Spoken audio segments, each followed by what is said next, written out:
सतनाम साची।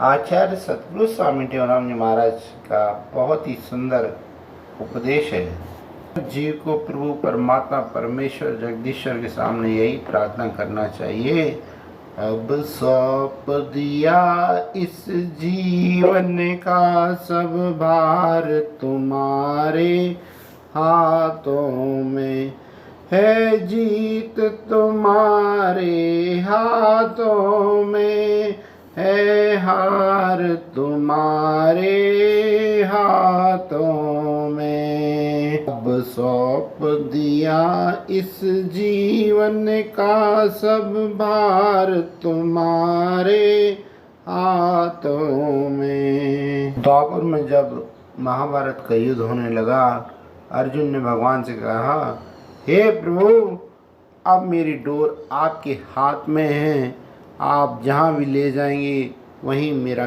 कल्याण होगा। ऐसा कहते कहते अर्जुन की आंखों में से खुशी के आंसू भर आए। भगवान ने विचार किया, अब तो इसका पूरा उत्तरदायित्व मेरे ऊपर आ गया है, क्योंकि ये अब मेरे शरणागति हो गया है। अब मैं ही इसका मालिक हूँ, मैं ही इसका उत्तरदायित्व निभाऊंगा। युद्ध के मध्य में ऐसा समय भी आया कि भीष्म पितामह जी जो थे, उन्होंने प्रतिज्ञा की कि आज मैं भगवान से शस्त्र हथियार जरूर उठवाऊंगा। उससे पहले ही श्री कृष्ण भगवान ने घोषणा कर दी थी, एक तरफ मेरी सेना होगी, दूसरी तरफ मैं रहूंगा। अर्जुन ने श्री कृष्ण भगवान को चुना। एक शर्त और भी रखी कि उस युद्ध में मैं खुद स्वयं नहीं लड़ूंगा। यहाँ भीष्म पितामह कहते हैं कि आज श्री कृष्ण को हथियार उठाना ही पड़ेगा। अब भीष्म पितामह और अर्जुन का घमासान भयंकर युद्ध हुआ। अर्जुन शस्त्र चला चला कर थक गया। भगवान ने देखा इस प्रकार तो अब अर्जुन पराजित हो जाएगा, अथवा एक का एक रथ से कूद पड़े। रथ का पहिया उंगली पर उठाकर भीष्म पितामह को सावधान करते हुए कहा, सावधान हो जाओ, सचेत हो जाओ।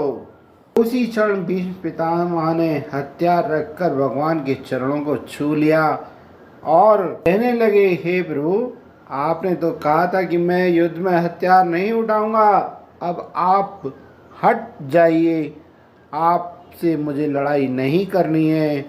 मेरा युद्ध अर्जुन के साथ है और मेरे को और उसको आमने सामने होने दीजिए। भीष्म पितामह कहने लगे, आपने प्रतिज्ञा की थी कि आप हथियार युद्ध में नहीं उठाएंगे, सो आज तो आपकी वह प्रतिज्ञा झूठी सिद्ध हुई। इस पर भगवान ने मुस्कुराकर कहा, भीष्म पितामह, मैंने भी सुना था कि आपने भी दुर्योधन के सामने यह प्रतिज्ञा की थी कि आप कृष्ण से शस्त्र अवश्य आज उठवाएंगे। अतः मैंने मन में विचार किया, मैं झूठा हो सकता हूँ तो कोई बात नहीं, मेरा जो भक्त है वह कभी झूठा ना हो।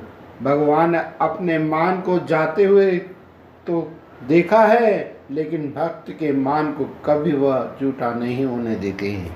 गुरुदेव जी कहते हैं, प्रबल प्रेम के पाले पढ़कर प्रभु को नियम बदलते देखा, अपना मान टले टल जाए, भक्त का मान न टलते देखा। भीष्म पितामह जी की आंखों में से आंसू भर आए और जल बहने लगा। उन्होंने भगवान से कहा, आपकी लीला प्रभु आप ही जाने, अर्थात भगवान प्रेम के वशीभूत होकर अपने भक्तों के लिए क्या क्या नहीं करते हैं। तभी श्री रामचरित में आता है, राम ही केवल प्रेम प्यारा, बस, और शरणागति को कबूल करते हैं, और जो उनकी शरण में आता है तो उसका वे निश्चित ही उद्धार भी करते हैं। देखिए, यहाँ पर अर्जुन की वे रथवाहक सारथी भी बने और घोड़ों की भी उन्होंने यहाँ प्रेम के वश होकर सेवा भी की।